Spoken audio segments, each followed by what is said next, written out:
Welcome back, everyone. It's my pleasure to introduce the third panel of the day, the last panel of the day, Contemporary Challenges and the Future of the Chicago Principles. And I just want to say, for those who don't know, one of the things the Chicago Forum has is a student advisory board. Some of you are here. You've been fantastically helpful to us. Give yourselves a hand. I hear some clapping for them. Thank you.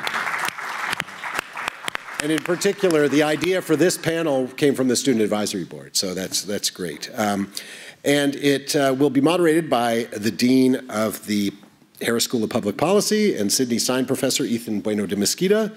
The panelists are Debbie Nelson, who is the Dean of Humanities and the Helen B. and Frank L. Sulzberger Professor of English and the College, Roshana Majumdar, who is the George V. Bobrinskoy Professor and Department Chair in South Asian, David Keith, who is the professor and founding faculty director of the Climate Systems Engineering Initiative, and Adam Green, associate professor in the departments of Race, Diaspora, and Indigeneity, as well as the History Department and the College.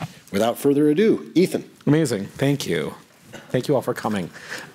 So I promise, I know we're about contemporary and looking forward, and there's some stuff going on in the world. I'm aware. We're going to talk a lot of free expression, universities, and politics on this panel. But before we do so, we are at the University of Chicago, and so I'm going to start a little bit abstract and conceptual because I can't help myself. I apologize. You can tune out for the first question if you want, and then we're going to get to the politics in a minute. But I want to start, actually, before we think about free expression in the current environment and looking forward, I want to think a little bit about some issues that came up in the morning panel several times, and I think come up in the report of the Committee on Free Expression, and quite generally in conversations about the Chicago tradition. So I want to think about what is free expression at a university for, and I want to sort of see what the panelists think. And I'll point out, if you look at if you listen to President Alvarez's speech, if you look at the introduction to the committee report, they cite a bunch of different bunch of different arguments for why we value free expression at the University of Chicago, which don't necessarily hold together terribly cleanly or obviously. And so I want to put to the panel sort of why is it that we value and or have this tradition of free expression, and just offer you three thoughts that I see in the committee report.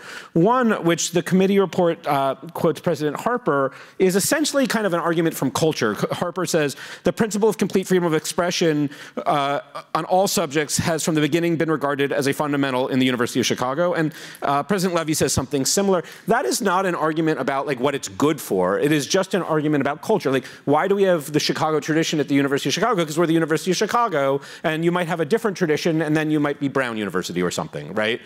So that's an argument about we have free expression here because that's what we do here.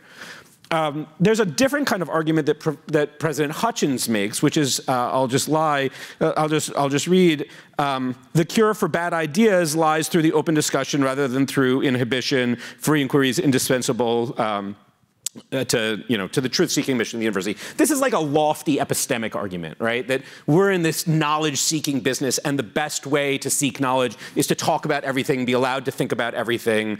Good ideas are the right answer to bad ideas. And this is, Marianne Bertrand this morning sort of cited this argument and said, it's kind of an empirical question. I don't know if it's true or not that free inquiry and free expression is the right way to get to the truth. Maybe some other set of rules is the right way. And then a third is the argument that Hannah Gray makes, that President Zimmer often made, which is this thing about education, and education should make you uncomfortable so you can learn.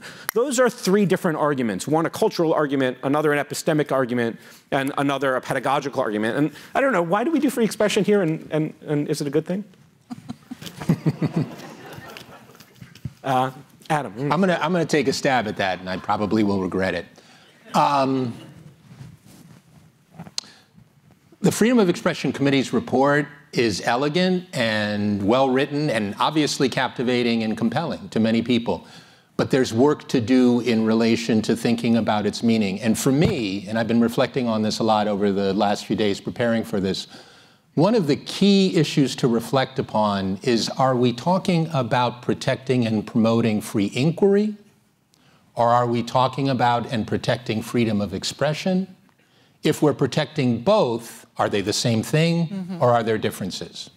To my mind, I'll put this out and then see where it goes. One big difference is that when we inquire, when we investigate, we do it in classrooms, we do it in departments, but we largely do it as individuals, which is something that the university really privileges. Freedom of expression, particularly if you root it out of the inheritance, to use Edward Levy's language, of the First Amendment, is something that I think is not individual, but public. It's not just collective, it's not just social, it is public, it is civil. And because of that, coming up with the means to be able to talk about the actions of petitioning, to talk about the actions of assembly, to talk about the actions of deliberation, all of that implies larger kinds of collectives. So for me, a tension that's important to explore is, does freedom of expression take what is normally an individual set of actions within the university and project it out to speak to the important public questions of the day together? And if that happens, we have to think about how to administer, cultivate, promote, nurture simultaneously individual and collective enrichment. The other thing that I think freedom of expression does, which is very powerful for me, I come out originally of studying African American history, modern African American history, is freedom of expression asks us to think about the relationship between reason and action. One of the things that we often do at the university, and especially the University of Chicago, is say reason is the superior of action. That's fine in practice, but what about in theory? Right. Which is, I think, the second most important motto at the University of Chicago, besides fun comes to die. But there's a really important truth within that. Mm-hmm. Sometimes we don't know what we don't know. Sometimes we don't know what we need to know until somebody acts in response to reason in such a way to provoke us to think differently about the world, about ourselves, about our responsibilities. So to my mind, thinking about freedom of expression, if we're talking about that at the University of Chicago, is to kind of loosen to some degree the iron cage of reason's authority in relation to our work and say sometimes we need to put reason into fruitful conversation with action. We can probably say a lot about that when we start talking about protest and politics and so on and so forth. But at an abstract level, I hope, that's one way to understand why this is valuable and why this gives us the opportunity not only to continue what we've always done, but maybe to grow to someplace better. I worry a lot about groupthink, and I see these free speech, free expression principles as one of the antidotes to groupthink. So, I think it's all too easy for academic communities to become inbred, just like any other human communities. And I think that has real implications for society when those communities are working on things that matter for public policy. So I'll say a little bit about my experience with that. So I've worked on this weird topic of climate engineering. I started doing some stuff on it even in the late 80s. And there were times, these are ideas that humans might deliberately try and stop some climate change by putting some toxic stuff in the stratosphere or what have you. And there's a lot of complexity about the merits of these things. But what I think was striking to me is that there were many decades where prominent scientists would say to me some version of, you might be right, these things actually might make a lot of sense, but we shouldn't talk about them in public. We shouldn't research them, you shouldn't research them, we should be silent. And I really had quite a lot of people say different versions of that to me over the years. To be clear, nobody restricted my freedom of speech. I was free to say whatever I wanted. This is something nobody really cares about that much or haven't. So it wasn't like anybody was actually stopping me speak. But I think the point is the community's view in climate sort of science and policy was, let's just not talk about that. I think because fundamentally we're worried that we don't trust the public to deal with the knowledge. So there's a concern, a very legitimate concern, that these technologies have a kind of moral hazard character where they could be used to avoid the necessity of cutting emissions. I think that's an entirely legitimate concern, and people should be absolutely free to express it how they want and free to argue that we should ban these technologies, no problem.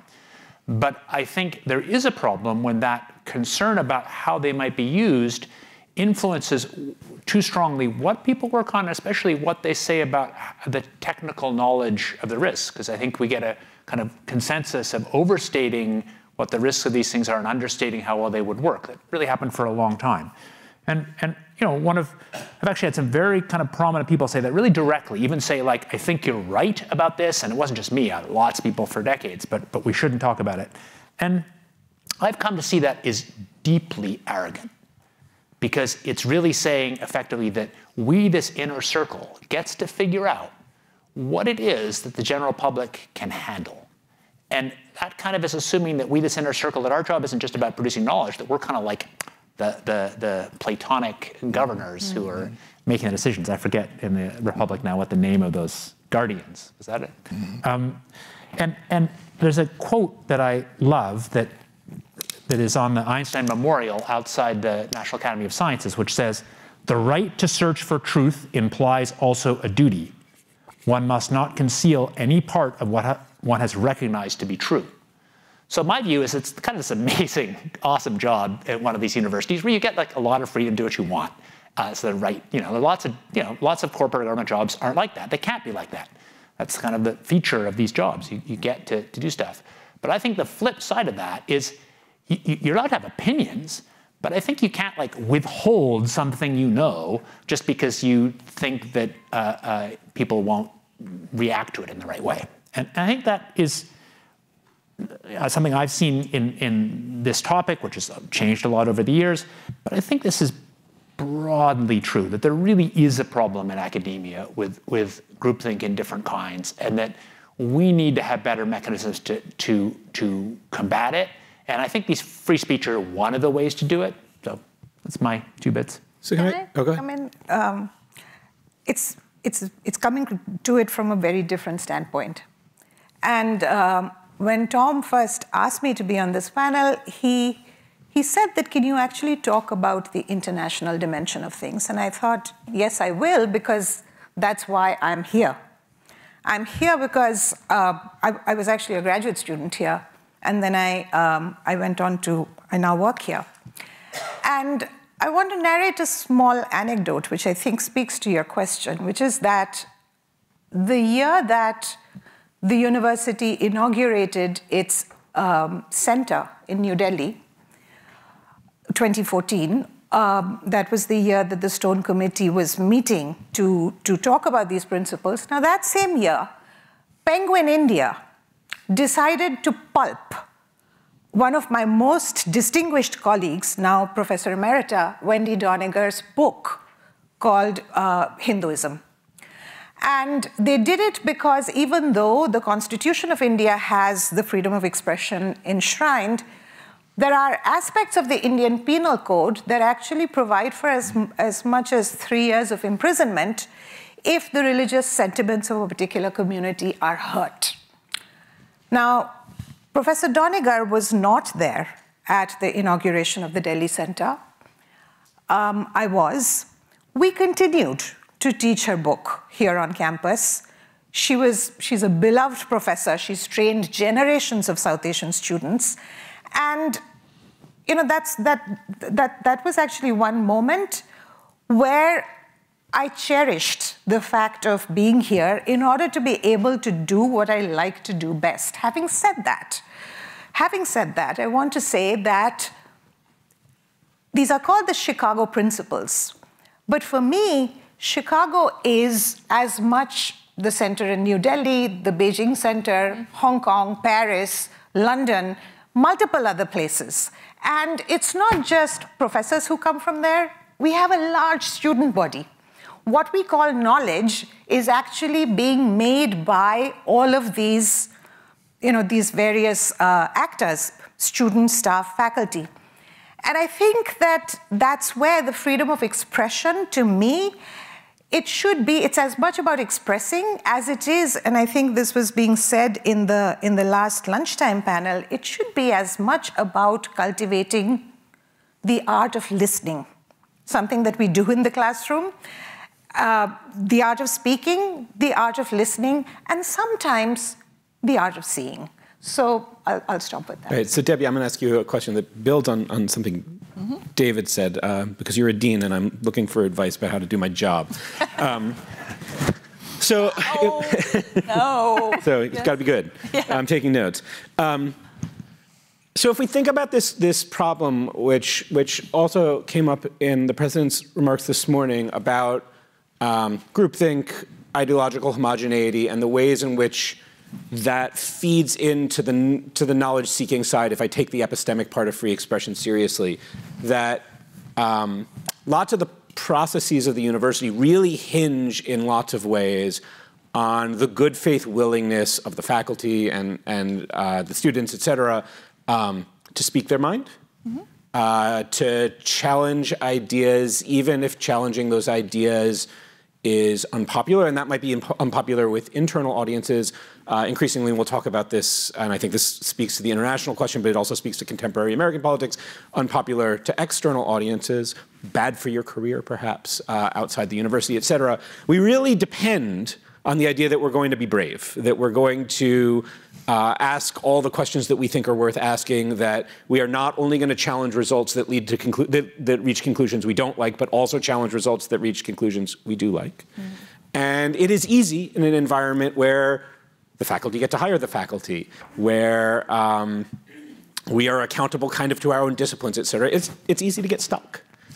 So how do we manage having a culture of free expression and kind of fearless inquiry and not losing the trust of the world and our expertise in an environment like this?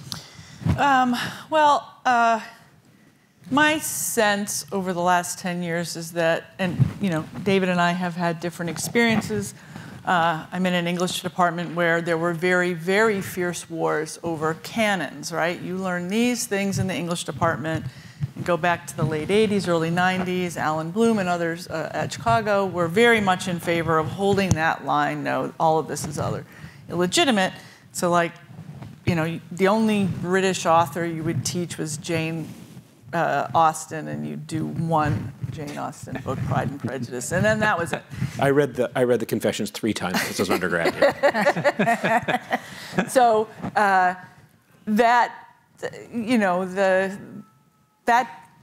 that was a hard-fought, bitter battle. There was a lot of carnage along the way. I mean, I'm taking a long view of this. In terms of careers being derailed, Columbia very famously got rid of every major feminist scholar over the course of 20 years.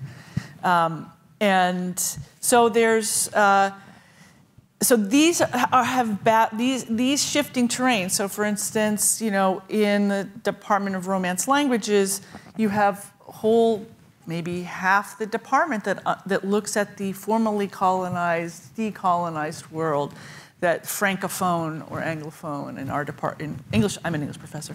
So these tugs of wars have been going on for decades, and they're really not easy. And they are threatening to certain areas. So I have not felt like inside the house, this is the problem I'm the most worried about. And particularly now, I feel like the threats are much more profound and significant outside the house than inside the house. And as a dean, as you know, Ethan, departments are not free to just live in their own cocoon. They are responsible to making a case for their faculty through these processes to their colleagues in the department, to the dean, and we have in my division have a policy committee which is assembled of people from around the division, and to the provost's office, and to the field itself, because you have external people, so you are never entirely within your own universe without conducting some accounting of how the rest of the field views the work. So I think those are things one must always be alert to. You might see it in, battles within a department over some new type of exploration that sits well with some but not with others. And you can call it traditional. I'm not sure it always breaks down that way, but there's many checks and balances on these things. That doesn't mean fields don't drift in my own field, for example, there's no great work on religion in late 20th century American literature, and that just seems silly to me, but I'm also not the person who wants to do it, so someone's going to have to want to and be equipped to do it.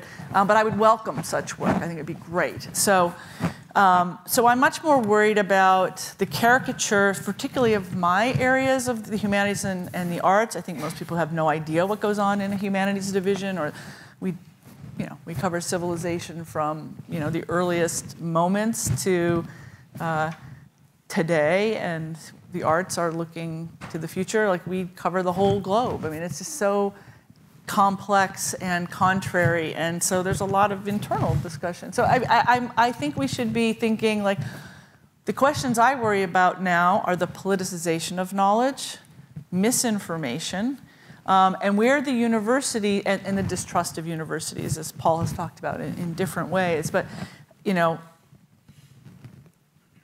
you can't. Are you the knowledge police? Or do you entertain questions that are just ridiculous, but they're out there in the world? Like, I've used, like, should we do climate engineering? Yeah. Well, yeah, but also, like, the university lends its authority to any question asked in its public stage. I was thinking about this with Adam. Like, you want to say, let's debate vaccines and autism. You have just legitimated a question that's so, like, the issue of settled questions has gotten really distinct. So I want to ask David. I want to ask you to weigh on this, because I think this comes to this point that you made about, like, this. There's two versions of the politicization of knowledge, and I am going to come to the external forces acting on us. But there's this first point that you raised, which I think is so important, and I see all the time in my own school, which is School of Public Policy, which is when you are doing science on topics of public interest, on topics with implications for public policy, there is this kind of moral argument that gets made about, like, say these things and not these things because we want to go this. So I guess, do you share Debbie's optimism about our ability to self-police? I was thinking from our conversation beforehand about kind of easy and hard cases. So let me just quickly spell out two. So to me, an easy case of free speech was actually involved my thesis advisor, a guy called Dave Pritchard, amazing, interesting human being. And at one point, he's a physicist, top in his field. He and Professor John Mack at Harvard got interested in whether aliens were abducting and sexually abusing people, which was quite a visible thing at the time. And there was actually some kinds of evidence that seemed to show that might be true. And David and John decided to take it seriously. And he convened a conference of people actually examining some artifacts and people really thinking about detection and psychologists. And I thought that was kind of wonderful. They were tenured professors. It managed to get on the front page of the New York Times. Me, a grad student at the time, and my other fellow grad students worried that our PhDs would be useless because we'd be tainted by this ridiculous crap. But Dave defended it to me, I think, very articulately, that you should choose your research programs kind of on a, probability that might be true versus importance if it's true. I think he never really did believe there was much chance that it was true, but he thought it was really worth looking at. And it would have been ridiculous for MIT to try and restrain that, and they didn't. And I think that's just the kind of thing where a tenured professor should be free to look at just about anything. That's an easy case because it doesn't threaten any public policy. Right. I think the hard case is the one you brought up, where I think, if inside a classroom you had students kind of practice the vaccine autism debate to try and figure out how you separate truth from falsehood, great. But I think if UChicago in some formal way hosts a debate about vaccines and autism, I think there's a way in which that, even if the debate itself is open and clean, it just inevitably plays into a thing that will harm public policy. So I think there really are these kind of hard, and so do I think UChicago should stop somebody who wants to host a debate like that? No. But I think we need to find ways to play down things like that are going to be unhealthy. And that's, I think, where it gets to be a hard case. Right. I mean, those are the judgment questions that have been floating around. It's like time and attention is also a resource. And, I don't want to get in trouble with Tom and Tony by floating into Calvin Report territory when we're supposed to be talking about the Stone Report. Right. So I'm going to turn to, there's two other things I think we have to talk about before we run out of time, which is one, the external political environment and the ways in which it is increasingly, I think, and for some time maybe in the international context also, politicizing knowledge from external forces, and we got to talk protest on campus, and Adam's point about reason and action. So maybe I'll start. Maybe I'll start with external politics, and then we can talk about protest next. So We are facing, I think, a political environment that is challenging for universities in lots of ways. And I think many things could happen, but I think I'm just going to throw out a couple scenarios to get us sort of start talking about how a university like this one with some foundational commitments and also like, a deep belief in the actual things we're doing here, not when we're talking at a meta level about what we do here and we can talk about anything, but like the actual work of studying climate systems engineering or studying history or working on cancer treatments, whatever. That work is fundamentally important to us and to the world. So what do we do? How do we think about the balance of those two competing priorities in a world where the political world is going to use our commitment to our work against us? So imagine the scenario in which a government comes to the University of Chicago and says that they are going to tie our access to NIH funding, NSF funding, and the lifeblood of doing lots of the work we do here that we believe so deeply in, to violations of some of our academic freedom commitments. For example, and you can imagine different ones. One, administrative, that we can't have offices of diversity and inclusion. Right? That's not a question exactly about like what professors are allowed to study or teach, but it is a question about the way we operate. They might tell us that inside the classroom we can't teach critical theory, and that really is about what professors do in their work. They might tell us that there's certain unresearchable topics, all sorts of things. How do we think about navigating that world with respect to these two commitments and the practicalities of a university and a deep belief in free speech? Maybe Adam, you want to start us off? Again, I'm taking notes. Well, I mean, look, it's hard unless you start to think about your power in a creative way, I guess I would put it. And it's also hard unless you try pretty aggressively, I would say strategically, to consider how you might reframe the discussion. If not in response to the White House or to some agency that's been bounty commissioned to go after and find a potential egregious violation in relation to the recent DEI executive order that was issued by the White House.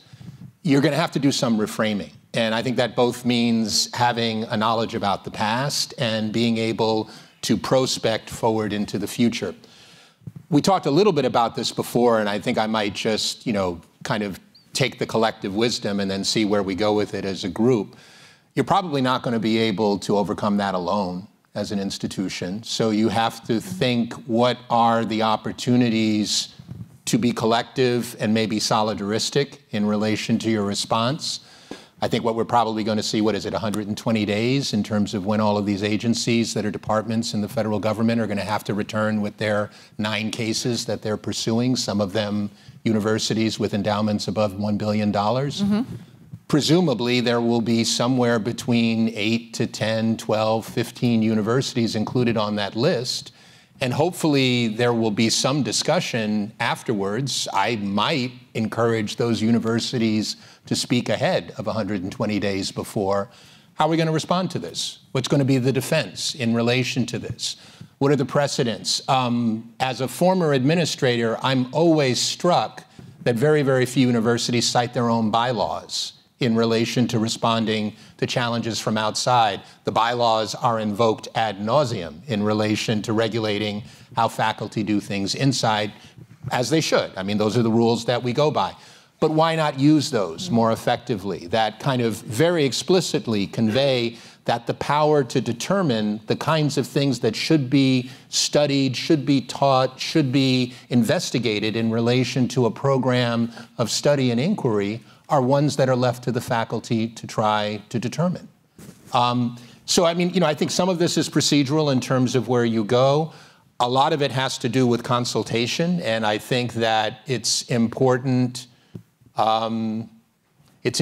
for each university individually and each member of a university individually to realize that you are probably not going to withstand some of these challenges in a sort of solitary act of defense. So thinking about collective strategies are important. I'm struck here, too, that we're in this position, which primarily, as I understand it, is impacting fields in the hard sciences, the bench sciences, that rely on this funding coming from federal agencies. We're in this position, to go back, I think, to a point, Debbie, that you were bringing up, because of the ways in which culture wars as a tactic has been sort of weaponized very effectively to discredit universities to court. So someone like Christopher Rufo can say 5 years ago, hey, we need to sort of find a way to attack DEI as a feature of education. And lo and behold, it's now this wedge that's actually quite effective at motivating people to say universities don't really do the business of educating around facts. It's all about interest and standpoint and kind of personal experience. And I think that that's very difficult to unwind at this point. I mean, it's been turned into something that's quite formidable.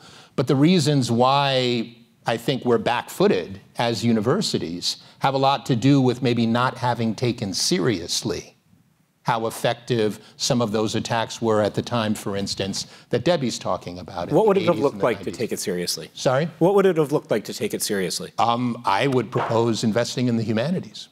I would have proposed investing in relation to the non-hard sciences, not because they step outside of, very, very important operations in relation to critical problems that we need to solve, like climate change, but because this gets into the marrow of who we are publicly, civilly, and politically in this country. We fight over these terms, and the people that are able to win in relation to the meaning of these terms get to exert a tremendous amount of pressure in relation to institutions like universities. So that's not a recipe, I think, a grand strategy for how to fight, but I think it's a diagnosis perhaps about the ways in which we haven't fought intelligently before this. I mean, I agree. There's no way I'm arguing with that. Nelson. But I want to sort of look at different examples. So I read yesterday, the day before, that a university in the Midwest canceled its Lunar New Year celebration because of DEI.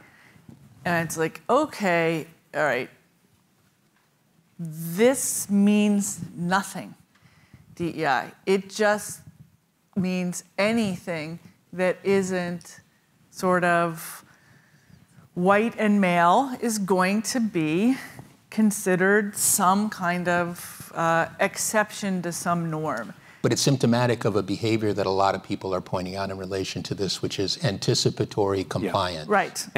Right. Preemptively. And yes, figure out a way to show that you're on board. But I would say the example to the coming storm of like, okay, we will withhold your funding for,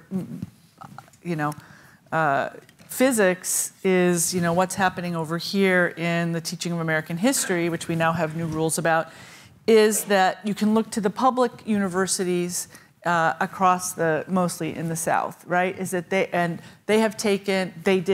it was exactly money that caused the closure of certain things, and they are governed by, they're mostly land-grant universities whose stated goal almost at every place is to better the lives of the citizens of the state. And there were arguments made that they weren't, and so they just chopped up things and added things. So the intrusion of the state has been very profound.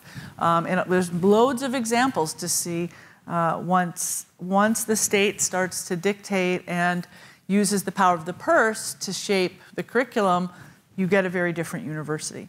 And we can perhaps be smug that the privates haven't had to face these issues for ever. But the rubber's going to hit the road, and we know what happens when that happens. And how do we withstand immense pressure to uphold our values? I mean, it's a potentially existential question. Yeah. I see sort of a two-pronged strategy in pushing back, which I think is really consistent.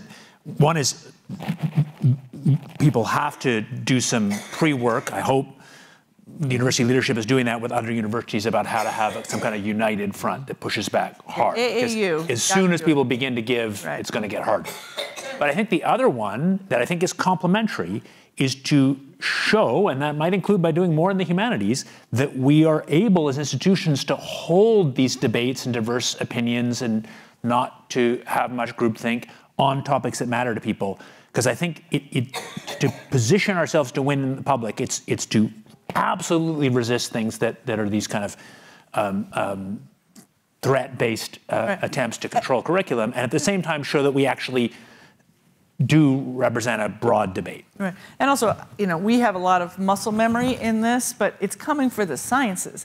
And you're going to have to develop some muscle memory because climate science may be something that we want to see defund. We don't know this broad brush. Certain kinds of medical research could see their funding cut or eliminated. Sure. Yep, sure. Based on certain ideologies. So, there is no area here that can comfortably assume it's free from pressure. Are there lessons for us in thinking about the operations of higher education in other countries with different political traditions of? Well, I think Adam put it very well for, I would say, all of us, because I think the first signs that you see of attacks like this coming usually come when in other places, but also in the US, the squeeze is on the humanities. And I mean, look at what we're doing here. We're actually parsing through words. We're actually thinking about rhetoric. That's what we do in humanities classrooms. And you're right. I mean, we have by now, I think ever since I've been studying the humanities, I've been hearing about a squeeze. So in that sense, I feel as if we have a lot to offer to people in terms of how to think. The other thing I want to say, and this may sound very idealistic, I would still put my faith in the future, which is to say our students. Mm-hmm. And that's why I think every student that goes through our classrooms, close reads a text, they learn something, which is actually, and I don't think they unlearn it when they go out into the world. Mm-hmm. They also bring a host of history encrusted in them from growing up in different environments into the classroom. And I go back again to the importance of listening to them. So yes, there's a challenge, but this too shall pass. And a point to add on that, which really strikes, it's really important. I unfortunately wasn't here when the president spoke, apologies, but what I think I understand was said was that there's a problem of trying to bring people on both sides to approach this argument, this debate in good faith, but also in terms of really enlisting themselves and believing that they're reflected in that debate. And I think what you just said, Rachanda, in relation to students, kind of connects back to what I was trying to say about reason and action. Right. Students, are starting, in a sense, in many cases, to sort of train themselves in relation to how to use reason. Students, arguably, are our superiors in terms of thinking about how to act quickly and emphatically, maybe sometimes too emphatically to our tastes. But they don't have jobs that they can lose. In some cases, they don't have families that they're worrying about moving away from. And they're fueled and driven, in a certain sense, by principles that are really powerful. And in a sense that, I'm thinking about this in terms of the 60s and various movements that happened in this country and the importance over the last 40 years of young people in terms of fueling challenges to anti-democratic, autocratic, oligarchic practices all across the world. We have to find a way to have credibility in terms of saying to students, these are our principles at this university, but they're here in part to empower you to help us think about how to act. Okay, so beautiful transition to my last question. Although I suspect that we might not have the optimal panel for disagreement on this question. So we'll see. But I think we got to talk about protest, which if we were having I think this panel last year is almost all we would have talked about. Yeah.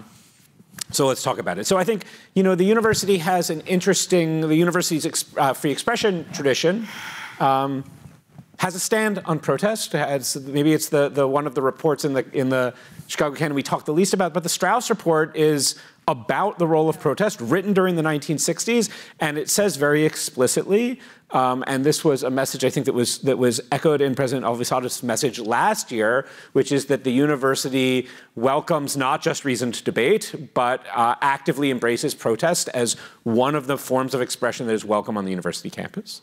That is in fact encouraged. The Strauss report kind of says the university should bend over backwards to accommodate as much speech as possible, including protest, up to the kind of restrictions of the operating of the core mission. Not everybody agrees with that, and I think if you think where I started with the kind of why do we do free expression here, one version of that is this kind of epistemic argument that we are in the truth-seeking business.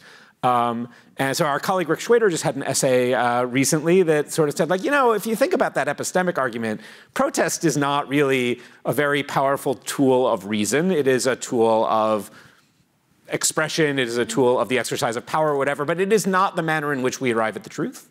That is not the position of the Strauss report, but that is, I think, another kind of view that, like, yeah, protest, okay, like, you don't want to trust a bunch of university administrators to decide what kind of speech you can have, so maybe you got to make some rules and say, like, don't get in the way of protest because we can't be trusted. If you give us an inch, we'll take a mile. But protest is not to the heart of the thing. That sitting in the classroom or in the seminar room and talking about ideas, that's the heart, that's what we're really doing here. And then sometimes it spills over into protest, whatever. I don't know, how should we think about, those are two very different views, right? And Anna made a really good distinction to start off, that these are actually two different terrains. They're lumped together as if they're one, but they're not. And so if we were thinking about, I don't know, how do we, have protest and free expression on campus? I think sometimes I think about it as like, campus little microcosm that allows these young people to kind of practice how the thing works. I had a really amazing conversation with one of the people who was the leaders of the encampment about a little less than a year ago. And I said, like, the university doesn't really have much to do with Palestine. Why aren't you protesting in front of a federal building? Like, I happen to kind of agree with a lot of stuff she was saying, but like, the federal government has like obvious powers and the university doesn't. And her answer, which I thought was kind of like wonderfully honest, was like, it's a lot safer and easier to protest here. I was close to word for word. And it's easy to be dismissive of that, but I think that's maybe one way to look at it. This isn't about truth-seeking in this case. It's about universities have many functions, not just truth-seeking. And it's about a kind of this little microcosm that allows people to explore how they go about changing things and fighting things. Yeah, I think it's interesting, right? Like, the core sequence is called Human Being and Citizen, and one of the things students are learning is to be citizens, and one way to practice being a citizen is to be both a participant in or confronted with protest and learning how one... I mean, that scenario, which I think sometimes, maybe many times, operates also in a sense as you're not only practicing as a citizen, but you're experimenting with being a citizen in a sense within the friendly confines of a family or a home. And I mean, those things are mixed and matched within universities. We should acknowledge, if we're going to have a full discussion, maybe not sort of disagreement within this panel, but certainly disagreement outside of the room, that there are many, many students who disagree vehemently, that they feel welcome when they're protesting, that they feel heard and acknowledged and respected, that they feel protected by the university in relation to seeking those rights. That's important to be part of this. I think, I mean, to go back to another distinction that I was trying to bring up at the start, protest convenes people. Protest brings people together collectively. And I think that, you know, whether the actions are right or wrong or well-advised or, you know, quixotic in terms of the ways in which they're going, bringing people together is something that should be valued within universities. One, because it's a test in a certain sense. It's a forum for sort of addressing and thinking about those ideas with the caveats about groupthink and the like. But also because now the university in the 21st century is dealing with people who maybe don't have those powers to convene and come together and constitute a community in the same way. You know, I think the old story that we always tell here at the University of Chicago is that everybody goes back to their dorm or their sort of residence hall and they sit down and debate the questions of the day. I think if we honestly did this survey within university residence halls after a major talk, we would see a bunch of students on their cell phones, looking, without necessarily engaging with each other. So I think if we are serious about wanting to enlist students, dissenting students, skeptical students, in relation to thinking about this project as their project too, they have to be appealed to. They have to be brought in a little bit and told, these are some of the ways in which we see you and see the ways in which you would participate. And this is our motivation. And this is our reason for tolerating in a very wide way the different sorts of ways that you would respond to this. There are two phrases, one in the FOE committee report and one in the Calvin report, that I feel like really raise a powerful tension in relation to this. The phrase in the FOE committee report, I think, is a quote from Hutchins, so that one is not your eloquence, Jeff, that we will treat that the university should be able to address any question that presents itself. That's one formulation, and that's very familiar within the University of Chicago. The Calvin report's formulation is very different, a candid and searching discussion of the public issues. And I feel like the Calvin report is saying we have to go out and find those issues. We don't sit as a university and wait for those questions to find us. I think that's also something that students, young people, community members can actually help us with in this university. And I think we need help to address the question that we were just talking about a moment ago. Great, so I think we are gonna open it up to questions. I think we've had some emailed in. Okay, great. Yeah, thank you all. There's a few questions that came across our inbox that I'll share. And Ethan, I think these are going to be springboards for further conversation, so feel free to take them, and it might spark more approaches to inquiry, as it were. The first is directed to Roshana, but I think this has a subtext that's broader.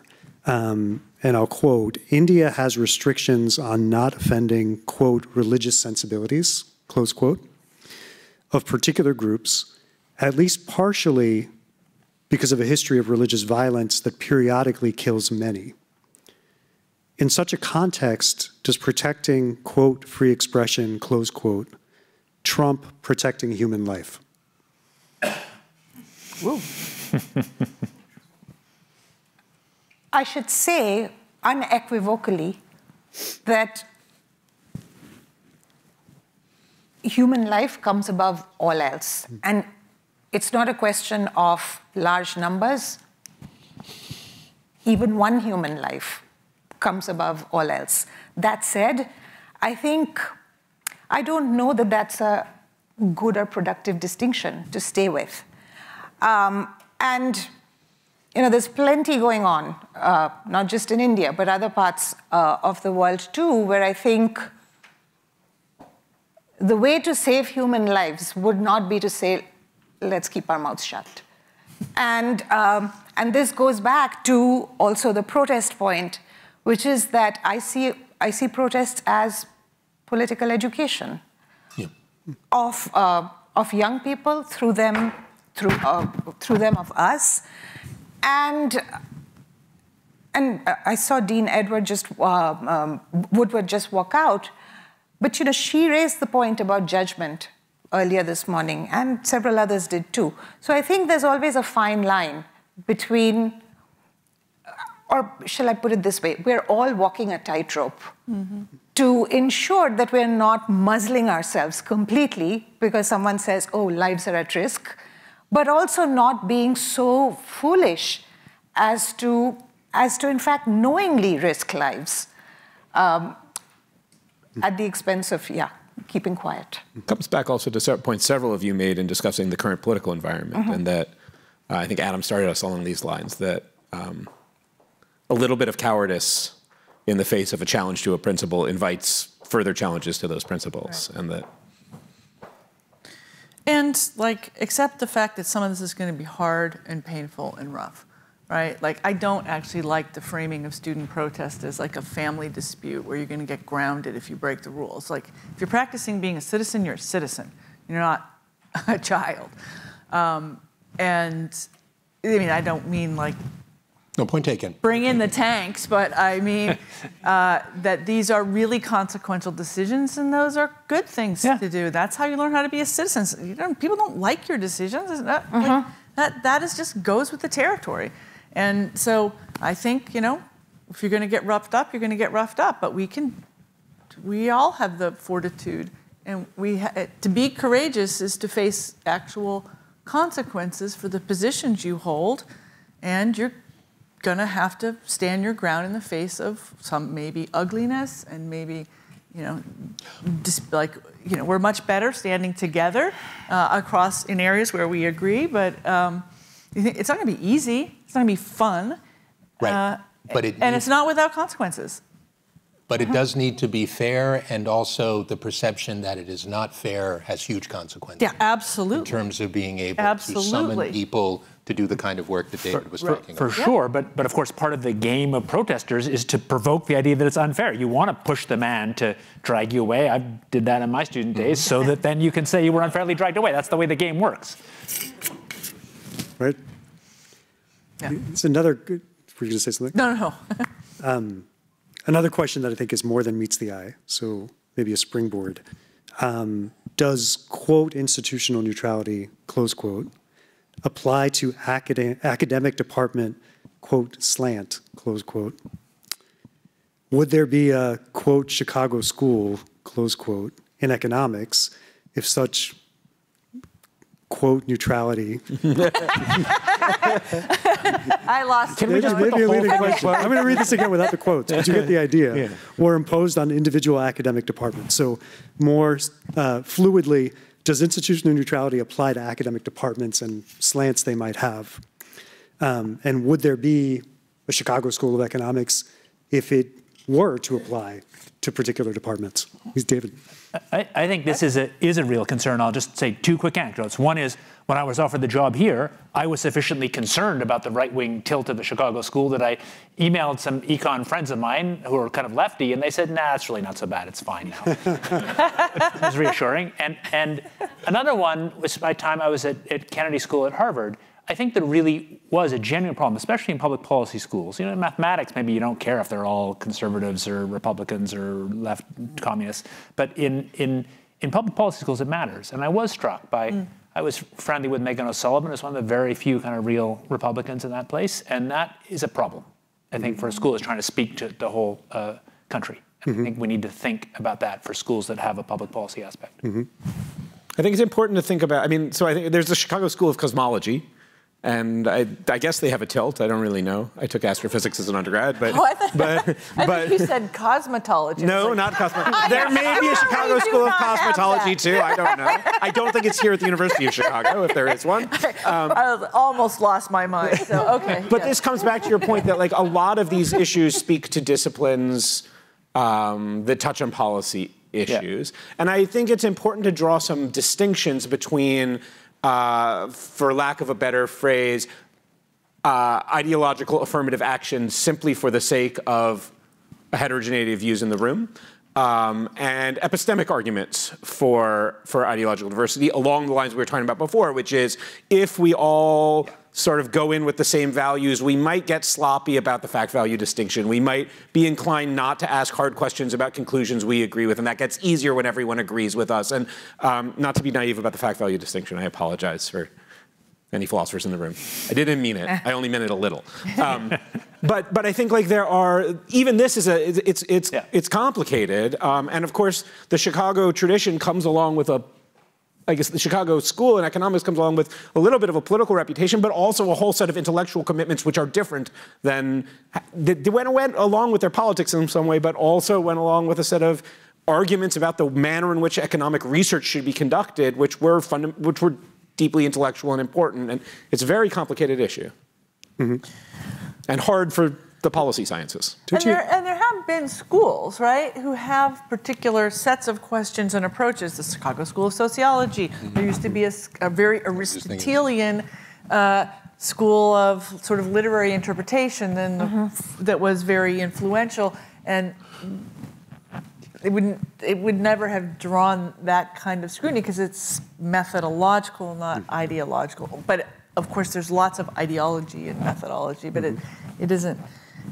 It would have, at that time, it would have been hard to detect. But we have had these kind of banners around, you know, that where there is a kind of deliberate attempt to forge a new path in a particular discipline by congregating people of similar, you know, with interest in similar questions and similar methodologies to approach a problem. So like that's a thing. We've done that. We've famously done that in the past. And the Chicago School of Economics would be one of others. Yeah, just, I mean, really quickly, that really is part of the DNA of the institution, and that is probably a reveal that that's also been something that administrators for a century plus have encouraged at this place. Maybe that's also part of what needs to be thought about in terms of the defense that's likely going to be called upon and that in the could next even 10 be what's months. happening with the new climate initiatives, right? That is almost like a Chicago School of Climate research that has, you know, banded these things together and could come under attack for that very, you know, which might be thought of as symptomatic of groupthink, but it also might be thought of this is a university that likes to empower people to try to articulate where one or another discipline is going or where it ought to go, and that can shift and change, and maybe that needs to be thought about at a broader level in terms of decanal or provostorial policy. But that we do that here is actually something that at times can move knowledge forward rather than just more close than things can off. shift and change. The whole interesting thing about disciplines is that they always shift and change, and that's what makes the whole thing fun. Right. I don't think we're going to be able to convince Yeah, I mean, it seems to me like Definitely the powerful subtext here is at what point, if ever, does a slant or a methodological leaning become resistant to inquiry that would oppose it? And do you construct a school with such an orthodoxy that's resistant to any questioning of it? I think that's... Eventually you're going to know because the work will have no traction and no one will care. And it's dead and you get rid of it, right? It's not a question of like, you know, you need some special antenna. You'll eventually just run aground on the poverty of your own thinking. Such optimism. But it's what happens. Like at a certain point, you just like... No, disciplines fade out. The work, it plays itself out. That's what happens with every one of my papers. But So here's the last question. I don't mean this in a bad way. It's like, you know. Yeah, that's what happens. Yeah. Disciplinary entropy. The principles can last forever, but certain kind of approaches to knowledge. Puzzling to admit when you might be wrong. I'm struck as a Canadian that American schools basically got rid of geography departments. So we have SEGU here, but we don't have them. Canada still has them, and we have these inside them. They have nice big arguments because there's really physical scientists and social scientists together in one department. It'd be kind of healthy, and I think it's kind of a mistake that America got rid of them. So here's the final one. An important issue with the university has to do with students being not open to sharing their opinions and ideas. How would you suggest breaking down this sort of line of thought within the school and in particular the college in which students are often more impressionable? I'll say one thing about what we did at the Harris School this year, which is that we had a faculty member anonymously survey every incoming student on their views on a host of controversial issues. And it turns out they disagree a lot. And we did an orientation session in which we, again, they don't know who, but we showed them histograms of their views on abortion, on the war in the Middle East, on China-Taiwan relations, on US-China relations, on gender issues, et cetera, et cetera, et cetera, and presented to them just as an adventure the fact that they, in fact, disagree with each other and that while they're in a room where it feels like everybody agrees, it's not true. They asked us some hard questions, and they asked one of the hard questions, and all the students snapped in response to the question because they were sticking it to us. And we pointed out that itself was a part of not encouraging people to find out about. And just to sort of present to students, you know, it's an opportunity to learn about why people of good faith disagree with you, and start to give them some tools. But I think actually just starting with presenting students with how heterogeneous their understandings of the world are is a really powerful. I don't think they realize it. I think it's easy to believe everybody thinks the same thing, and you get to a new environment and you want to make friends, and so you pretend you do too. And I think just giving students some of the data is a really powerful lesson for them. I also think, students are coming to us from the actual world we live in, which is highly polarized. And so they have not existed in spaces where people have a range of opinion on a particular topic. And everything about social media drives homogeneity further and faster than any other thing, right? Like the algorithms push you further into your idea rather than expanding you out into a range of ideas. So that's the world they live in. They come to us from that world. So I'm not saying the world is the problem. I'm not saying the university is perfect, whatever, but I'm just saying all of a sudden you have a whole new kind of thing you have to deal with in the classroom because of people's experiences. And you're just going to have to adapt your teaching to that reality and create some sense that there are lots of ways of engaging a question. And I don't want people in polarized camps, especially about like Ovid or like a movie. You don't have an opinion about this thing. Just like, yeah, I know you do. But this is a great moment. I'm thinking of the Humanities Corps. This is a great moment to be able to say, all right, I don't actually even know anything about this. I don't need to go check on Twitter whether people like Ovid or not, and who they are, and if I am in the anti-Ovid camp, I'm going to dig in, right? So that you're in the classroom with people from all around the world, with all different experiences, who see different things. I'm just using that's the very first thing we teach in a particular Humanities Corps. And so you just have to figure it out together. And what you realize is the pleasure and or benefit of having someone see something you can't see, right? But if you don't have very much of experience in that, it might feel slightly treacherous. But anyway, this is the condition in which we live, and we have got to face it. Yeah.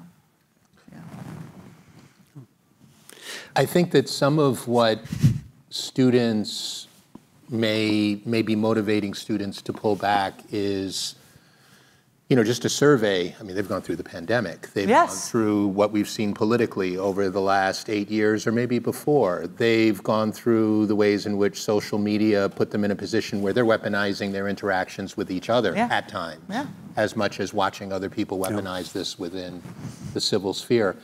So they're risk averse to some degree. I think that maybe one of the things that we really need to think about teaching to students is how to kind of summon courage to be brave in this space, but not only to do it because we recommend to them that that's the best way to kind of get to where we are, we have to take risks also. And so I think what is coming, not in the next 10 years for these principles, but very soon, I think 10 months, something like that. It's going to be very important for the institution, which I think for 10 years now has been experimenting with how to exercise police powers internally. How do you get people to know what's the right way to petition and not petition? How do you get people to know what are the right sorts of conditions for protesting? What constitutes disruptive behavior? These are all instances of the university responding to agents less powerful than itself, to say this is what it means to practice free expression on campus. Okay, very soon the university is going to be responding to something more powerful than itself that is going to seek to really narrow what it does. And I think that something that would go a long way towards encouraging students to summon courage is to watch the university affirm its principles, its values, as well as its interests, exactly as it's done so many times the last 10 years. That's the challenge. And I think we can end on that note. Yes. Thank you so much for being with us.